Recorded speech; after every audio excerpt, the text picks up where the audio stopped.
Anthony, is today's show going to be kind of sketchy? What's going on? That was good. Thanks. All right, let's start. I'm Anthony. Welcome to No Vacancy Live. That's my friend Glenn. You're watching the #1 show in hospitality.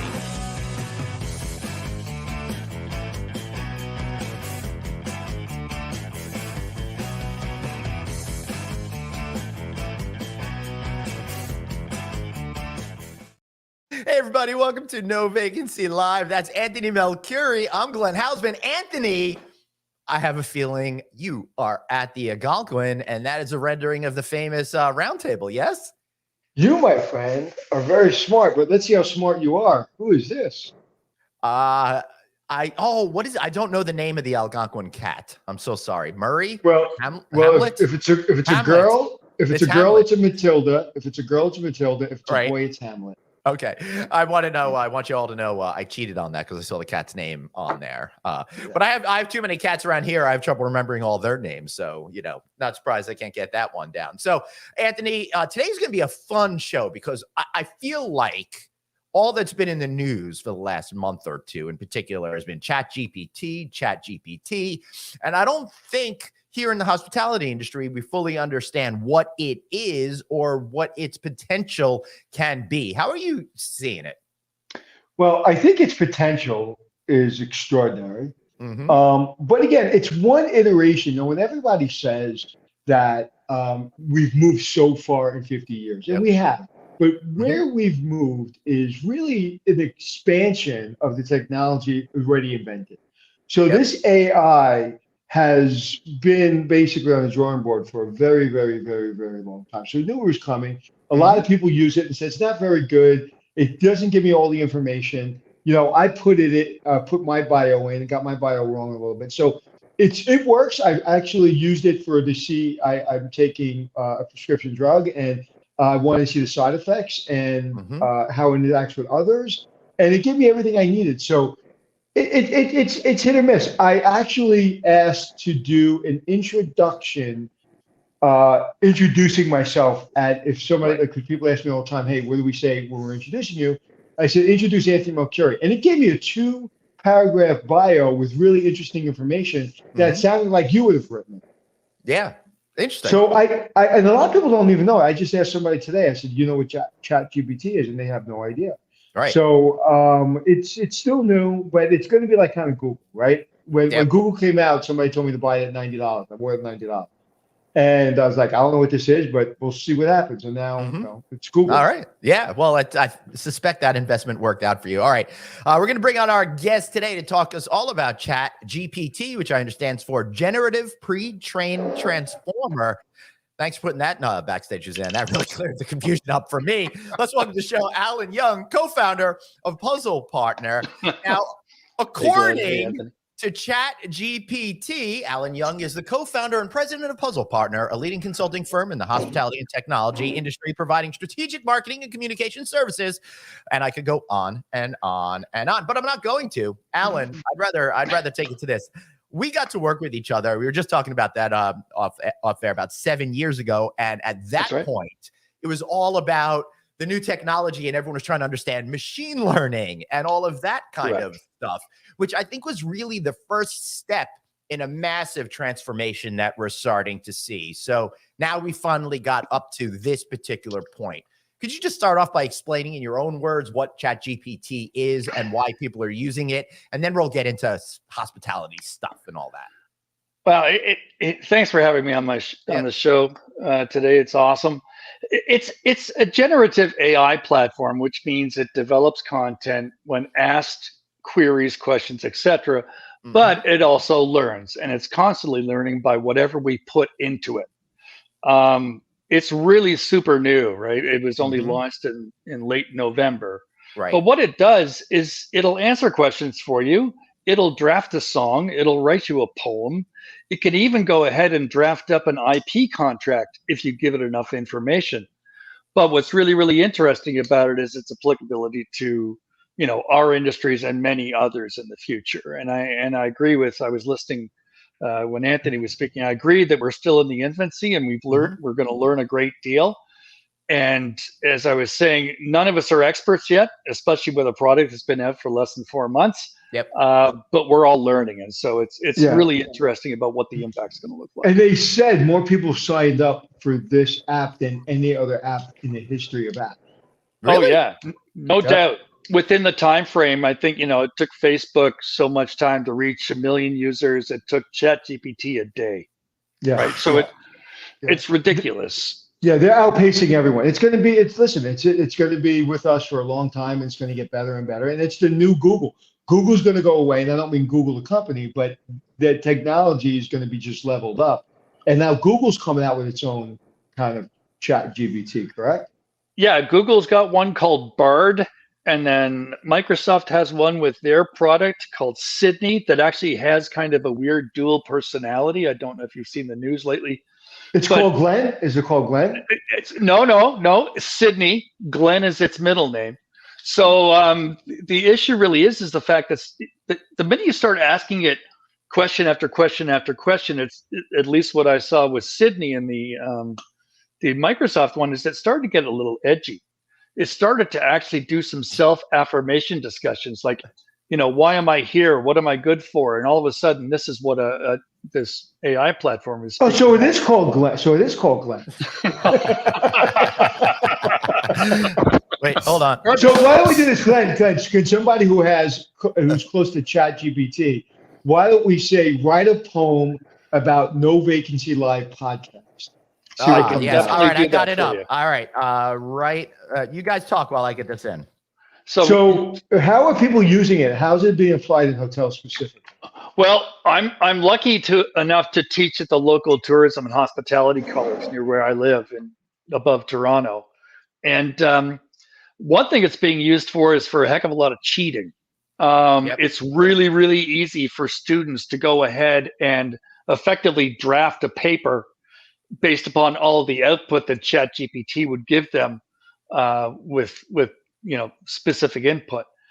So what's really challenging is in academics, we use certain tools that check for sources and check for resources, et cetera, to see whether students are actually plagiarizing. However, ChatGPT is a beast unto itself. So it's being utilized, I would assume, by every single student in my class. So rather than making it terrible and something not to use, we're actually using it as a research platform, and from there, they're writing the specific documentation that's required. So yeah, and I think that's the way to go, right? Because you can't beat them, join them. Yeah, No. I just want to say I had dinner with somebody the other night that is a professor at a university, and so the kids are already starting to do that. This individual gave an assignment on how you could improve a specific hotel's company's loyalty program. And then when they gave the answers, he just went in and typed in, how can you improve American Airlines loyalty program? And the same exact answer came up. And the kids were a little bit surprised at that. So I have a poem here for you guys. Are you ready for a poem? Let's hear it. All right. Yep. Unfortunately, it confused Anthony with you, Alan, but here it goes. No Vacancy Live, a podcast divine where the hospitality industry doth shine, with Alan and Glenn at the helm. Every episode, a delightful realm. The guests they bring, the topics they choose, in every show, they never fail to amuse. From hotels to restaurants and all in between, their insights and stories are a sight to be seen. With humor and wit, they take us on a ride through the world of travel with nothing to hide. No Vacancy Live, a podcast like no other, bringing us closer to this industry like a brother. So tune in and join the fun, for every episode is a treasure, never done. No Vacancy Live, a podcast divine of world of hospitality, yours and mine. Not bad. Not bad. Not bad. But I wonder how much of that is then just repurposed if I put in other queries and stuff like that. It would come on the same, just as based on what I said. It only has a specific amount of data to query. So yes, I think that could be a challenge for sure. Conversely, as I said, the more stuff you give it, the more it's going to learn to be able to deliver even better results. I think that's a great point. And that takes us back to that machine learning conversation that we started with. Because I guess philosophically for us outsiders, the same kind of idea, right? The more it has data and the more information it has, it's better to create better choices and opportunities and all of that kind of stuff for folks. So where is all this data coming from that's currently in ChatGPT as of right now? Well, it's searching basically everywhere. It has the capability to leverage all of the data that's publicly available on the internet, which that in itself makes it kind of scary. Right. Where, who knows what data it can go ahead and query, and then also what is the ethics behind being able to do that, right? What's the right thing, the wrong thing with all of that information? Right. So it can query a fantastic amount of information. I think they were talking about, they call them, like a point of reference, so a physical area. So they were talking about something in the area of 196 billion reference areas that it would focus on today. The next iteration of it, which is going to be ChatGPT 4, is going to be able to query 100 trillion data sources. Or holy cow! So to put it in perspective, what is Google query when you ask a question? I have no idea. I don't know that answer, but I would assume it's not querying the same type of information, because it doesn't. Google's built on algorithms as this is as well. But because this is so new and so wide open, and it goes after exactly what you want to look at. Google, because you have the capability in the back to go ahead and turn on things like safe search, et cetera, it'll only query what you want it to query. What's really interesting about ChatGPT right now, because it's a huge experiment for OpenAI and others, they're leaving it wide open to go after whatever it needs to go after. Right, and everybody thinks Elon Musk owns it, but no one owns it, right? No, it's an open platform. That's why it was originally, developed for everybody to be able to avail themselves of the information. Yeah, so he started it though. He started with. Yep, he did. But it's really about the democratization of information, right? So we're all going to be able to have the same level of proficiency or knowledge looking at all of these different interesting data points and understanding what's going on. So big companies like Google and others that think their data is the essence of their company, they're the ones that are going to be in real trouble when we all have the capability to do all this fantastic stuff that was, in their own backyard. And you think it's going to all be accurate to the extent that these companies are able to deliver that accuracy? I guess it's more of eventually they'll get to that point. Yeah. Well, I think Google's not accurate, it is. all the time. It's not very accurate. I mean, it has a lot of information about me on there that's inaccurate. Right. And I think the same is going to be true of this. And, what a lot of companies are looking at is kind of a layered approach where, they're going to have ChatGPT as a fuel, as a point of fuel for their product, right? And they'll layer it on top. So there are a lot of companies are saying this is going to be the next kind of wave of startups using this as a tool set for them to develop whatever the next cool thing they want to develop. So has it been figured out how we use it for the guest? Is there any way we're using it, anyone's using it for the guest? Not yet, but if you look way back, and to Glenn's point with machine learning, there was a company that was started a while ago by Terry Jones, who was the founder of Travelocity. And that company was called Wayblazer. Unfortunately, it died a premature death in 2018 due to lack of business and lack of funding. But what really happened was a little too soon kind of a scenario. Exactly. And they were trying to do the exact same thing. But they were trying to do it within their own four walls, where it's different with this. If you look at this from a guest perspective, or even from a hotelier's perspective, it's going to be all about process automation and doing things more effectively. Where it's going to impact the guest first and foremost is in how they search, right? How they search today is pretty rudimentary, right? You go ahead and you go on a website and you pick your preferences, and you pick your dates, you pick your preferences, you do all that kind of stuff. And at the end, whatever you're searching belches out the information and you go ahead and book. Right. Now you're going to be able to basically use free-form text to ask it exactly what you want. I want a room that looks like this, that has a view like that, where I can get dinner at a Mediterranean restaurant, where I can also have a spa environment, and put that all in, and boom, it's going to give you. You know what I want? I want a poem about No Vacancy Live podcast. There you go. Do we have one? We had one and we read it, but you were dealing with your stuff. So, well, I'll send it to you. No, It was read it pretty again. good, actually. Read it again. I want to read it again. I'll give it to you later.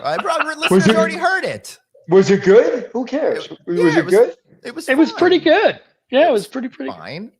Except quite impressed. They confused you with Alan. So yeah, it was confused. It's because it we look so similar, you and I, Anthony. That's all right, I'm gonna put it in the comments box so everybody can see it who hasn't had a chance to read it yet. Okay. Well, how long is the poem? It can't be that long. It's enough. long. Yeah. Although at this point I could have reread the whole thing because we've been talking about it for so long. You know, Glenn. All right. People are saying they want to hear the poem. God damn all it! Right. Here we go. Another edition of the No Vacancy Live poem, mistakenly putting Alan in for Anthony. No Vacancy Live, a podcast divine where hospitality industry doth shine. With Alan and Glenn at the helm, every episode a delightful realm. They get the guests they bring, the topics they choose in every show. They never fail to amuse. From hotels to restaurants and all in between, their insights and stories are a sight to be seen. With humor and wit, they take us on a ride through the world of travel with nothing to hide. No Vacancy Live, a podcast like no other, bringing us closer to this industry like a brother. So tune in and join the fun, for every episode is a treasure, never done. No Vacancy Live, a podcast divine, a world of hospitality, yours and mine. The end. Pretty good, right? Yeah, it's not bad. Not bad at all. Yeah. All right. Well, I'm going to now put in, create a podcast on something else. I have a poem on something else and see how different it is. But Alan, before I do that, yep. We're kind of all over the place with what can be done and all of that, and we're looking too far ahead. Should hoteliers be really thinking about this right now, and if so, from what perspective? Okay, so yes, they should be thinking about it, but they should not be prioritizing it, because we're still going to have a summer like we haven't seen in many years, right? And we're going to have to service the guests the way they want to be serviced, and do everything that we can in order to, ensure that we have an awesome summer. This would be a distraction. However, it should be on their roadmap, and where it's going to be most useful is in that customer service environment. Where somebody's querying, they could theoretically query this chatbot instead of a human being that could be utilized doing something else. So that'll be, huge. When you look at, how these chatbots first started, it was lots of them in, auto retailing and stuff like that. Right. But those are super rudimentary. But this brings a whole new level of service. So, and when it comes to the guest experience, we're all using our devices to check in, check out, to figure out what's going on locally. But now, in association with the proprietary on-property website that maybe is now an app, or you're just using it as a website, you'll be able to stick on that website and use the ChatGPT so you can find out what's going on locally. You can find out where you should go. I'm going to Italy in a few weeks, and I was asking it to draft me an itinerary when I'm in Rome and Venice. So, with that in mind, it'll do all those amazing things for you as a guest. So customer service, guest experience, and then also ways it can be used is one of the most laborious things for a hotelier to do is to respond to reviews, right? It's there, and they come fast and furiously. You always want the GM to respond to the ones that need responding to. However, there's not a person on the planet that's going to know the difference between ChatGPT and a person responding to reviews. It's that good. Is Suzanne still in the back? No, she had something to do, so she's not here today. What would be interesting is to take a review off of TripAdvisor. Yeah, and then put it into ChatGPT and say, please respond to the guest, and see where it comes up at. Yeah. All right. So I want you to know, I reset ChatGPT and I put in No Vacancy Live again, and now it knows that both Anthony and I host this program. There you go. And it's totally different. Completely different. So you guys want to hear this one? Yes. Is it better? Right. Is it better? I didn't read the whole thing, but it's totally different. So we'll all judge it together. Audience, you can judge it as well. No Vacancy Live, a podcast so bright, bringing insights and news, shining light. From hospitality industry, it's quite a delight. Hear it once, and it'll become a favorite sight. The hosts, Glenn and Anthony, are the ones to admire their expertise, so vast, always set to inspire. They share their knowledge, experiences, and desire to help listeners grow and take their dreams higher. No Vacancy Live, a show that's never dull, guests from every niche coming in full. Each episode a treasure trove, one can cull, with secrets and stories we can't find elsewhere. From technology to trends, everything they cover, strategies, insights, and facts they uncover. That's weird. In a way that's fun, engaging, and clever. I like that. For listeners, the best source, nothing is better. So tune in to No Vacancy Live every week and let its magic, your knowledge, and vision tweak. Discover new ideas and strategies to seek. For the hospitality industry, it's the ultimate peak. I think that's better. I think we got to post it and say, look what ChatGPT said about us. I'm totally going to do that. It's a review by ChatGPT. Send that to me. Send it in text. All right. That's funny. All right, so we're going to take a hotel review. We're going to teach general managers maybe how to cheat here, which is not good, and see what happens. But, what's happening, and I think at this point, kind of like when you're class, is like you're embracing it, right? And for a long time, we went to Blackberries, then phones, and then we can do everything on our phones. And, if you go to an auditorium with 1,000 people and you say, everybody, I'm going to give you 3 seconds to grab your phone, everyone will grab their phone in less than a second, right? It's like, boom, right? So I think at this point, we either won the fight or we lost the fight, depending on how you look at it. Well, I think we've won it. If you hearken way back, it's very similar to a calculator. If you look at mathematics, nobody thinks about using a calculator anymore. It's just part of your desk. But when that was deemed a technological advancement, people are going, "Oh my gosh, a calculator! Kids can't bring it to school. That's right. They can't all that stuff." And now we're not teaching about times tables. We're teaching about logical and strategic mathematics and how that works. So if I see the same thing with this, I see it more as an enabler. Is it stopping us? But is it stopping? No, let me interrupt you. Is it stopping us from thinking? Well, we already don't have yes, any it could. critical thinking, so I don't see it's not much more of a slippery slope to go down. It theoretically could, for sure. The analytical mindset could be, changed a little bit. I don't know if you have kids and how old they are, but there was this great movie by Pixar called WALL-E a while ago. Yeah, I took my kids when they were toddlers to see it. Right. So it's about this environment where robots run everything and humans are lazy and they're big and they just sit around and fly through the world and the robots take care of everything. Yeah. That was kind of a weird play on it, but there could be a case where, yes, we can see the fact that maybe our cognitive world is somewhat diminished. However, like anything, we'll refactor how we think and layer on top of it.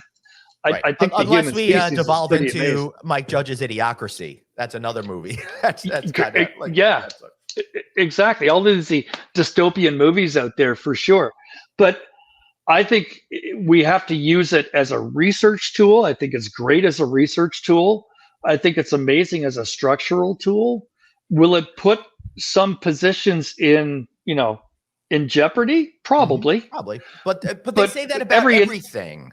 Exactly. Right. You can't rely on that. Just be, like I feel badly for the as the old example goes, the buggy whip people that lost their jobs, but society created a lot more new jobs in aggregate, and that will continue to happen as we've moved a lot of ways from a manufacturing to a digital economy. We've seen that happen, and thankfully, the United States is getting back a little bit to that manufacturing economy.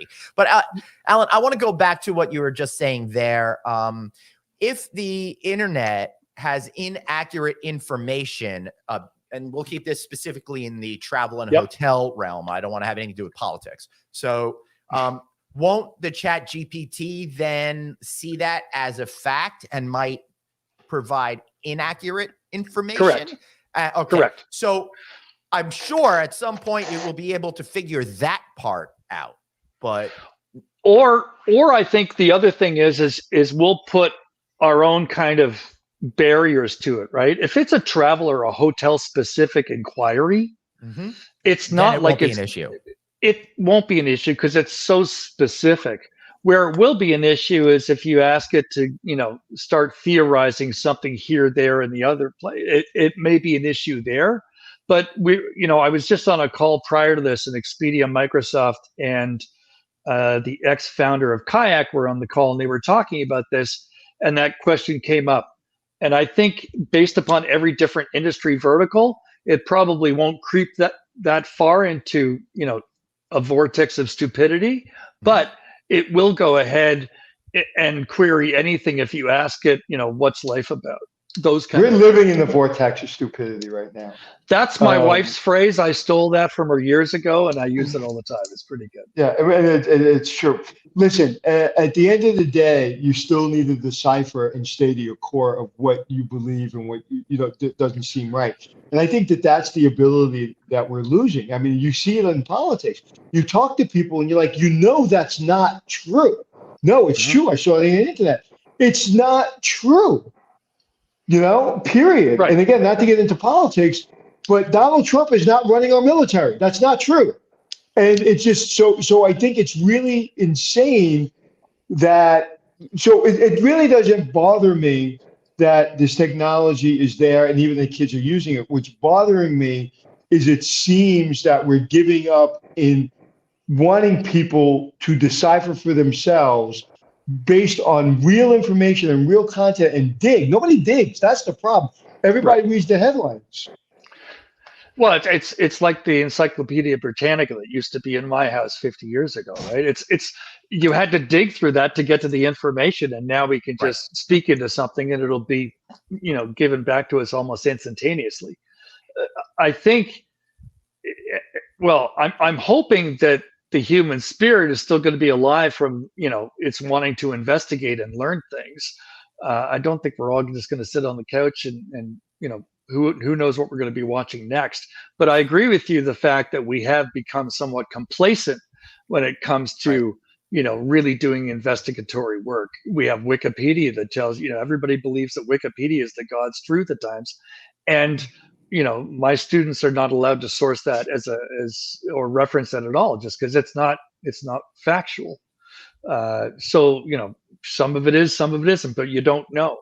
And the same could be said of ChatGPT, but as I said, if you put guardrails around it, it probably will be fairly useful. So speaking about those guardrails, let's prophesize about how we're going to utilize this in all different aspects of our business. The customer service aspect that we kind of teased about, I think that's amazing, because the issues that I have when I'm talking to an airline or a hotel is they don't really seem to understand what my query really is.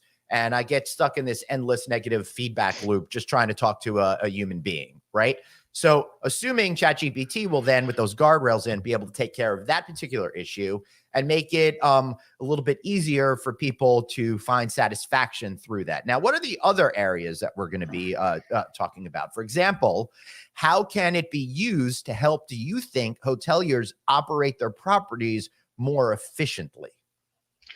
Well, you brought up a fairly good example of ensuring that the customer experience is correct. I'm a loyalty member of a large hotel company, which I won't say, but I've been a loyalty member of them for 20 years, probably longer. Right. And they still don't know what you like to do.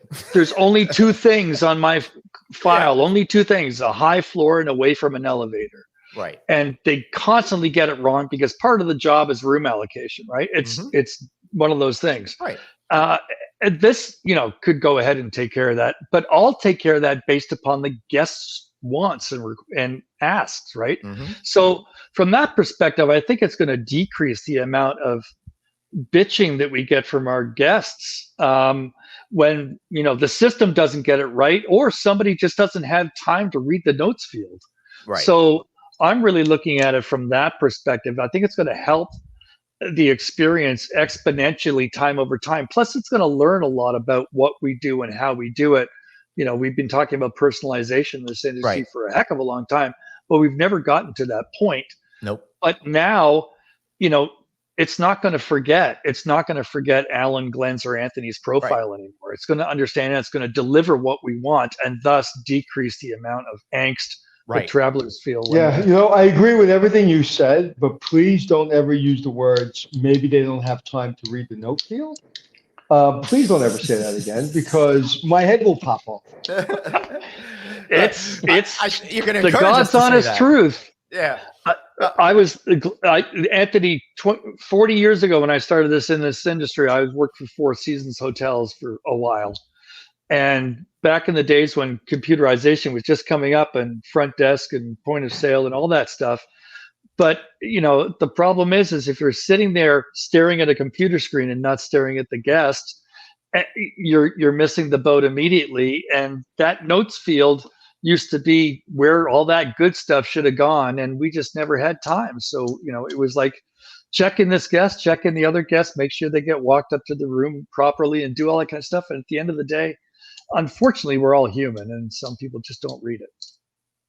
Yeah, unfortunately, that is true. So then I started, when I was at a very famous hotel in New York, I wrote, I would have them print it to the reg cards. I would have them write the really important ones in the red book, and it would be in the system. And the person that complained to me about that, I remember them complaining, and he said, this is a little overkill, right? There was a person's birthday that day, and there was supposed to be a cake in the room prior to their arrival. They were arriving late. And the person basically that was handling the desk was him, and he missed it. And he goes, I didn't see it. I said, oh, the same person that complained there's too many notes around about this one thing didn't see it? Okay. Right. So you're right. Human behavior is you can never put enough in front of people for them to pay attention to. Well, and to that point, when you talk about ChatGPT, because a lot of my writers have been getting queries from their friends saying, are you going to lose your job and stuff like that? And no, they're not going to lose their jobs, because writing and personalization, human to human, is an emotional process. It's a relationship-driven process where you can't get that through an AI chatbot. You just can't get it. You can't get the experiential content that is specific to one individual or another. Not yet. Maybe 10, 20 years in the future, but not yet. And so, our writers are fine. They're not worried about their I can't wait to the first time we read on the news, in the newspaper, or we see it on television, that so-and-so wrote a book on ChatGPT based on this subject, and no one caught it. And he did it on purpose, or she did it on purpose, just to show that it can be done. I wonder how far in the future that's going to be. It's in the past. It's today, it's in the past. It's somebody did that, posted on Amazon, right? Do you know more about that story? There are now over 200 titles on Amazon that have been 100% produced by ChatGPT. Over 200, and that. Right, to this day, everything from kids' books up to novels, and they're already on there, and they're specified as such, because obviously you've got to tell people that you didn't actually coin it. Do you? But yeah, but does it still sell? Whether you're ethical or not, I guess. Right. Does it still sell? Does it still sell? They're selling, but they're selling for like $2.99. It's not like they're selling for $12.99, but they're selling. What's interesting? Zero effort into it. $2.99 is better than a bonus. Yeah. I got to come clean, Glenn. My book, as you know, is about to launch, and it's all done by ChatGPT. I'm sure it is.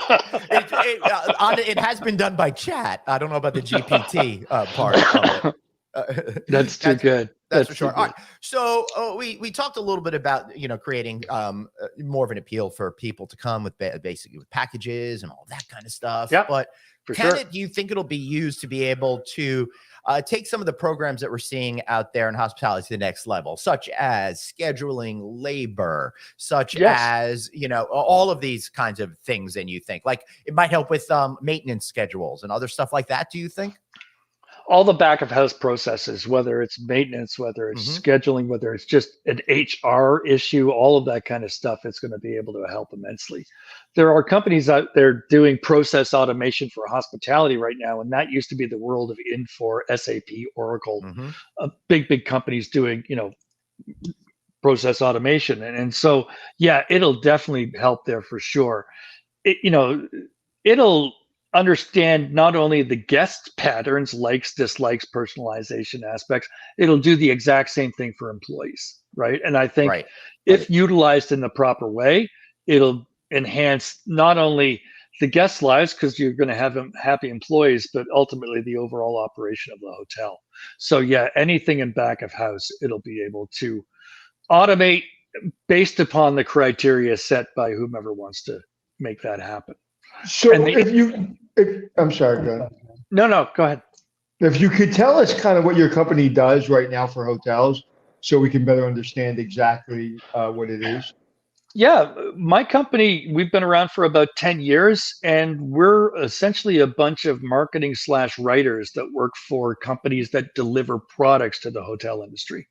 So we help our clients, which are primarily technology companies and some other firms, really simplify what they're trying to offer to the hotel industry. If anything, the technology world has got super complicated, and hoteliers do not have the time to, dive through every bit of content to understand, what's the right company to work with.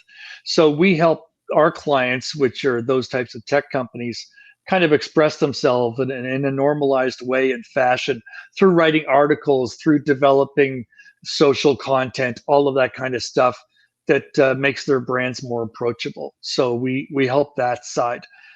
We don't have hotels yet. We've always wanted to have a hotel as a client, but we keep on getting dragged into this technology realm. But that would be something which you love, so don't act like it's not the best. It's not that bad. Yeah, it's super interesting what you do. When should, in your opinion, do you think we're going to be at the point that hoteliers should start taking this ChatGPT thing seriously? Now, you said worry about this summer. Without it, it's not that soon, but is this 24, 25 kind of a 24? Yeah. Yeah, because what's going to happen is anybody that has an operational platform in our industry is going to try to wrap some sort of GPT into it for optimization. Right. So your property management systems company that you're working with will probably say, oh, here's our next version, including this. Yes. Your booking engine company might say, oh, we've integrated this into that now. So, point of sale, same thing. And who is ever running your app, same idea. So I think you'll see it kind of embedded in a whole bunch of systems that a hotelier uses every single day. And I think you'll see that in 24. Where I don't think you'll see it just yet is in that true experiential realm, right? Because people have to give you the information in order for the technology to be able to deliver, right? You just can't personalize Alan because he lives in Barrie, Ontario, and he's got 2.5 kids and 2 dogs, and he's traveling on business or leisure. That's not a good enough personalization. But for hotel companies to get who I am, I've got to give them the information. So they also have to look at historical stays, and they might be able to theoretically piece that together. Though, if you look at my favorite, the loyalty program I engage with most, I don't know how you're going to distinct between business and leisure and all that kind of stuff. Right. Exactly. And I think from that perspective, we'll be able to see the adoption rate fairly high. But when it comes to that personalization piece, we still have guests that need to give us the information so we can apply it effectively. And I still think that's going to take some time. Where it's scary, and this is my big fear factor related to ChatGPT, is the security aspect. Because all of a sudden, if somebody starts plugging in their it's open data. So somebody started plugging in their credit card information, or give somebody, their address information associated with this, that, and the other. Right. So it reminds me, what you're saying reminds me of one of those companies that guarantee online security, and the CEO put his social security number out there. Yeah. And then he got hacked like 5 million times. Right. Yeah, I remember that guy. So now they're now those same ads are like, well, you can stop it all the time. Right. Yeah, that was a long time ago. I remember that guy. Yeah. Yeah. Sorry. We're not perfect. Yeah. But it's true.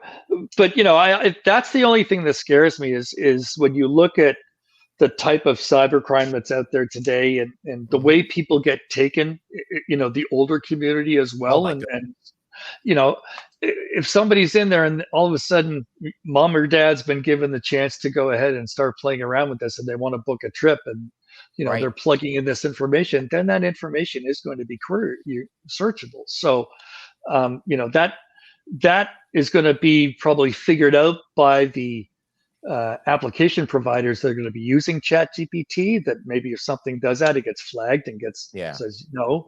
But the whole security umbrella around ChatGPT is a pretty big unknown at the moment.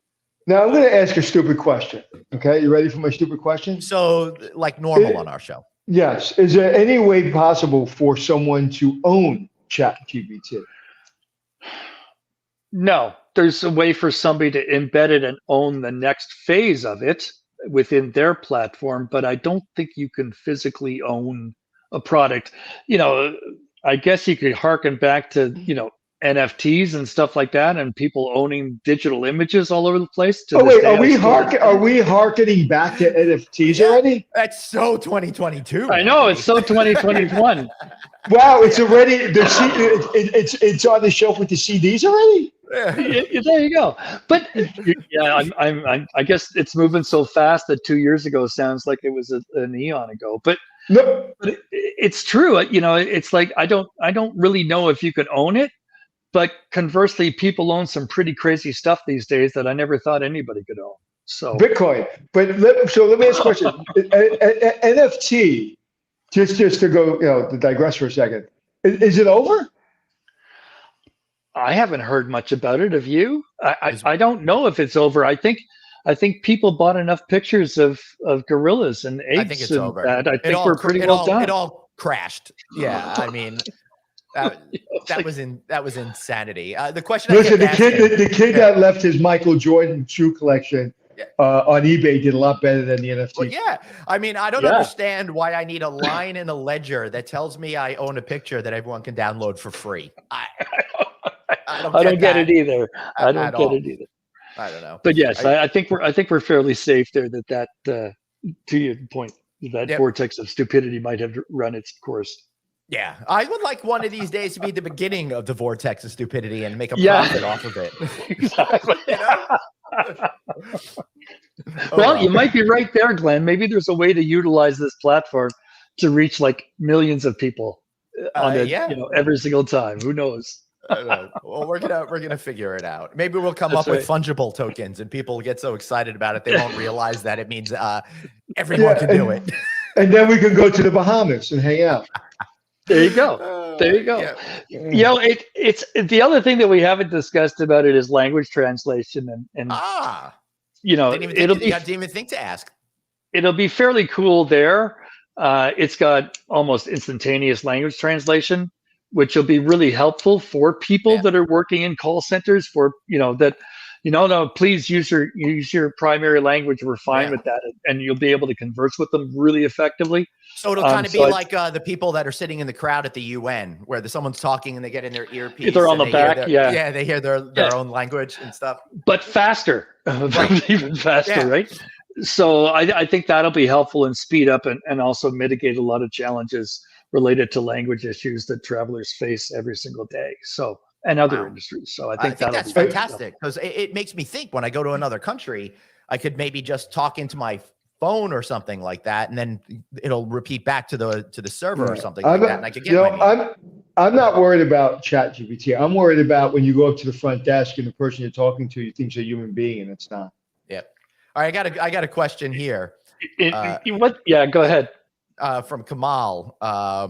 Would you trust it to manage your P&L? Not yet. Yeah. Well, not ever. It kind of goes down to the revenue management thing, right? Would you trust a revenue management platform to completely be automated? It can do a certain amount, but everything happens. So you don't expect, something to occur. Listen, if you can have them do that, and then at the end of the month when you're sitting in an owners meeting, and you say, "Oh, by the way, we have a cash call," then you can go to unemployment. Exactly. That's what a cash call means when you need to get money from the owners. Yeah, exactly. The least favorite words in the English hotel language. Yeah.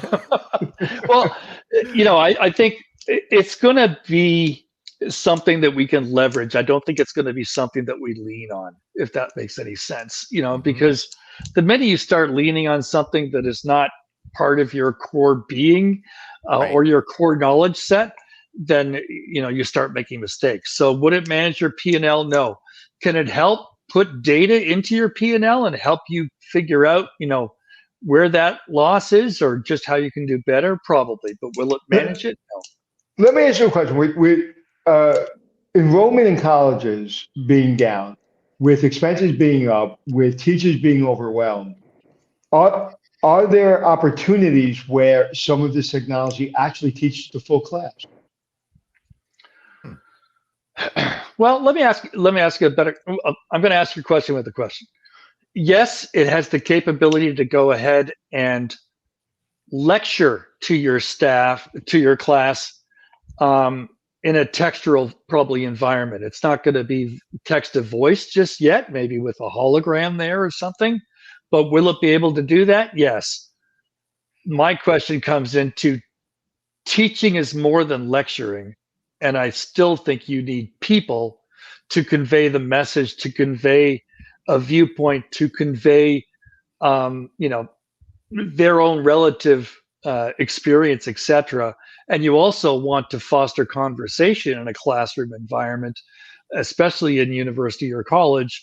And thus, people just don't want to be talked to. Could it do it? Yeah, but it's not going to sit there and be super duper conversational between multiple people at any given moment. I don't think it's even close to being there yet. Yeah. But Okay. could it be used? For sure. Can it help you build a lesson plan? Yeah. Can it help you even build an in-class assignment? Sure, it can help. I've used it already in some of my classes to figure out some cool things that I can do with the class that I don't do myself. So I think it's going to be used, at least in the academic world, to help professors and students just look at things differently and maybe, liven up things a little bit, because academia can be super duper boring if you want it to be. And who's typing on a typewriter? That would be me. Like, I'm having ChatGPT come up with some closing comments for our show. Okay, so go ahead. What are they? I thought that would be fun. All right. This is not the official end. We will end in a minute or two. Thanks for listening to No Vacancy, where we explore the fascinating world of hospitality and travel. We hope you gain some valuable insights and tips to enhance your future trips and experiences.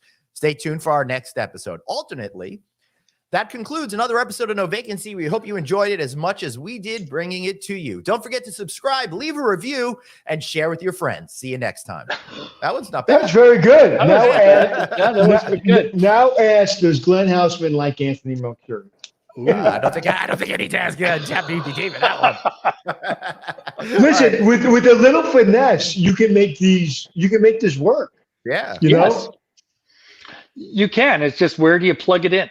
Right. I guess that's the question is, how do you use that? And maybe it delivers something different to you every single day as a closing remark or stuff like that. And gives you, it's the genesis for thought. Right. Yeah. See, and that's where it's helpful, because we don't need to sit there and spend 20 minutes coming up with a closing remark for our show. We know how amazing it is, right? But Exactly. and also for kids, it's not bad if you use it, but do you know the information? And maybe it's so exhausting. And I remember when I was researching papers, I'm a crammer, when I was in college, but I always did the work and I always did well. But it was so exhausting that by the end of it, and I put it all in the paper, I didn't really know what the hell I put in the paper, because I was so just stressed out about the paper. If I have this kind of information in front of me and I'm able to manage it and really learn it and then rewrite it, that way, if it's used well, I guess it could really, really work.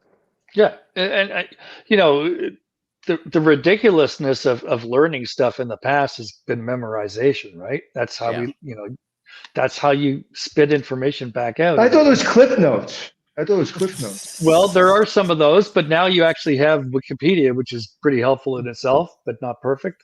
But to that end, if you can use it from that kind of level of advantage, and you say, yes, I'm going to learn from this and I'm still going to deliver it, I think you probably will be more knowledgeable at the end of the day than if you just memorized it in the first place and spit it out. So absolutely.